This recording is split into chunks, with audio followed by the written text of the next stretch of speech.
बीते सप्ताह की सबसे बड़ी घटना पीएम नरेंद्र मोदी के हाथों दिल्ली देहरादून एक्सप्रेसवे का उद्घाटन रहा। दिल्ली से देहरादून की यात्रा को महज 2.5 घंटे में समेटने वाला एक्सप्रेसवे अब शुरू हो गया है। पीएम मोदी का उत्तराखंड में यह 28वां दौरा था। सबसे खास बात मोदी का रोड शो रहा, जो कि पहली बार देहरादून में हुआ। मोदी को करीब से देखने के लिए लोग सड़कों पर उमड़ पड़े। पूर्व में पीएम ने लोगों से पहाड़ में जाकर घाम तापने की अपील की थी, लेकिन लोगों ने देहरादून में उन्हें देखने के लिए खूब घाम तापा। यह मोदी मैजिक ही था कि चिलचिलाती धूप में भी लोग सड़कों पर डटे रहे और पीएम का स्वागत किया। नमस्कार दगड़ियों, में नलिनी गोसाई उत्तराखंड की नौनी स्वागत करती हूँ आप सभी का एक बार फिर से अपने खास कार्यक्रम साप्ताहिक शिवरात में। दीदी भूली भैजी सुना। दिल्ली देहरादून एक्सप्रेसवे को भाजपा सरकार की एक बड़ी उपलब्धि के तौर पर देखा जा रहा है। केंद्र सरकार की अपनी खुशी है तो राज्य की धामी सरकार भी बल्लियों उछल रही है। 12,000 करोड़ के इस प्रोजेक्ट में उत्तर प्रदेश और उत्तराखंड की अर्थव्यवस्था में सकारात्मक बदलाव का दम छिपा है। इसके अलावा लोगों को मिलने वाली सहूलियत तो खास है ही। नरेंद्र मोदी ने उत्तर प्रदेश और उत्तराखंड के आगामी विधानसभा चुनाव को देखते हुए अपने इस दौरे से भरपूर रहबार भी दिए। धामी सरकार के लिए मोदी का दौरा बहुत मददगार साबित हुआ है। सीएम धामी के नए और पुराने कुल 4.5 साल के कार्यकाल में यह 18वां मौका था जबकि पीएम मोदी उत्तराखंड आए। इससे आप मोदी धामी की मजबूत बॉन्डिंग का अंदाजा लगा लीजिए। पीएम रहते हुए मोदी का 28 बार उत्तराखंड आना हुआ है और इसमें से 18 बार वे सीएम धामी के कार्यकाल में आए हैं। जाहिर तौर पर सीएम धामी और उनकी सरकार के लिए यह बड़ी उपलब्धि है। एक और बड़ी बात है, 14 अप्रैल को जब एक्सप्रेसवे का उद्घाटन हुआ तब एक साथ तीनों जगहों पर कार्यक्रम हुए। ये जगह उत्तराखंड, उत्तर प्रदेश और दिल्ली में थी, लेकिन पीएम मोदी की उपस्थिति वाला कार्यक्रम देहरादून में ही आयोजित हुआ। उत्तर प्रदेश और दिल्ली के मुख्यमंत्री भी इस कार्यक्रम से वर्चुअल जुड़े रहे। मोदी ने देहरादून से ही उत्तराखंड और उत्तर प्रदेश की सियासत को साधने की कोशिश की, जहां पर अगले वर्ष भाजपा को चुनाव की चुनौती से निपटना है। वैसे एक्सप्रेसवे का उद्घाटन भले ही भाजपा को माइलेज दे गया, लेकिन घूम फिरकर आए एक सवाल ने उसे थोड़ा सा असहज जरूर कर दिया। लोगों ने पूछा कि पीएम मोदी के साथ मंच पर हर नेता दिखा, तो फिर प्रदेश प्रभारी दुष्यंत कुमार कहां लुके रहे। कांग्रेस ने सवाल किया कि हमारी प्रभारी शैलजा तो उत्तराखंड में घूम रही है, भाजपा के प्रभारी दुष्यंत कुमार कहां गायब है। इन स्थितियों के बीच एक्सप्रेसवे के शुरू होने के बाद अब उत्तराखंड रोडवेज की बसों में किराया भी करीब 25% तक कम हो गया है। ऐसा दिल्ली और देहरादून के बीच की कम हुई दूरी की वजह से किया गया है।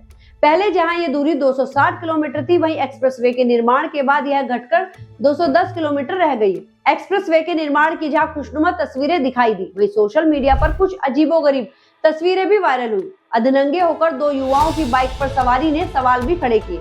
वहीं पीएम मोदी के स्वागत में सड़कों पर रखे गए गमले जब हटाए जाने लगे तो सोशल मीडिया पर लोगों की अलग अलग तरह की प्रतिक्रियाएं भी आने लगी। लोग कह रहे हैं कि पीएम आए तो स्मार्ट सिटी में सब कुछ चमका, पीएम चले गए तो स्मार्ट सिटी का फिर से पुराना हाल हो गया। खैर, एक्सप्रेसवे से बूस्टर डोज मिलने के बाद धामी सरकार अब 4 धाम यात्रा की तैयारियों में जुट गई है।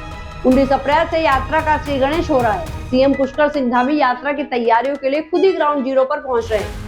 उन्होंने सबसे पहले केदारनाथ यात्रा मार्ग पर पहुंचकर तैयारियों को परखा है। सरकार के लिए सबसे बड़ी चुनौती केदारनाथ धाम ही साबित होती है, जहां पर पिछले कुछ वर्षों से सबसे ज्यादा श्रद्धालु पहुंच रहे हैं। इससे पहले बद्रीनाथ धाम में सबसे ज्यादा श्रद्धालु पहुंचते थे। आपदा के बाद पीएम नरेंद्र मोदी की खास दिलचस्पी के कारण केदारनाथ में पुनर्निर्माण का जबरदस्त काम हुआ है। इस वजह से यहाँ पर श्रद्धालुओं की संख्या के हर वर्ष नए रिकॉर्ड बन रहे हैं। केदारनाथ धाम के कपाट इस बार 22 अप्रैल को खुल रहे हैं। इसके एक दिन बाद यानी 23 अप्रैल को बद्रीनाथ धाम के कपाट खुल जाएंगे। इन स्थितियों के बीच भाजपा और कांग्रेस विधानसभा चुनाव में टिकटों के लिए अभी से मारामारी शुरू हो गई है।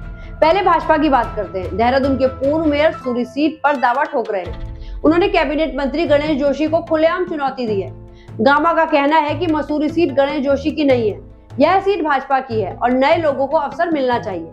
किसी जमाने में अनुशासित कही जाने वाली भाजपा अब गामा की इस दावेदारी को कैसे लेती है, ये देखने वाली बात होगी। हालांकि गामा ने कोई अनुशासन नहीं तोड़ा है, लेकिन फिर भी अपनी दावेदारी के लिए जिस प्लेटफॉर्म का उन्होंने इस्तेमाल किया है वह ठीक नहीं है।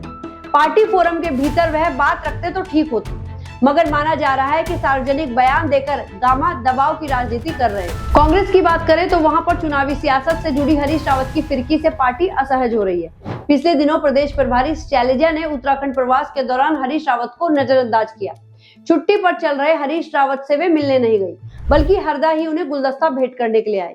हरीश रावत समर्थकों को ये बात चुभी कि शैलजा हरदा से मिलने नहीं आई, जबकि कोटद्वार में चर्चित मोहम्मद दीपक से मिलने उनके घर पर चली गई और उनसे खास तौर पर मुलाकात भी की। खैर, हरदा तो हरदा ही है।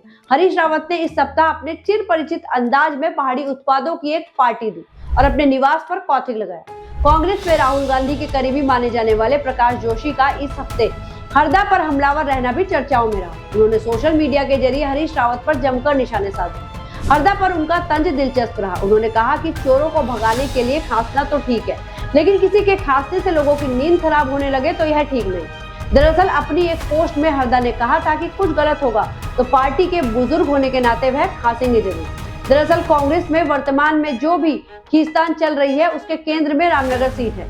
हरदा विरोधियों की कोशिश है कि यहाँ का टिकट किसी भी कीमत पर हरीश रावत के खाते में ना जाए, इसलिए लगातार जोर आजमाइश चल रही है। इस सप्ताह धामी सरकार ने एक बड़ा फैसला किया। देहरादून, हरिद्वार, नैनीताल और ऊधम सिंह नगर के सभी मदरसों की जांच कराने का सरकार ने फैसला किया है।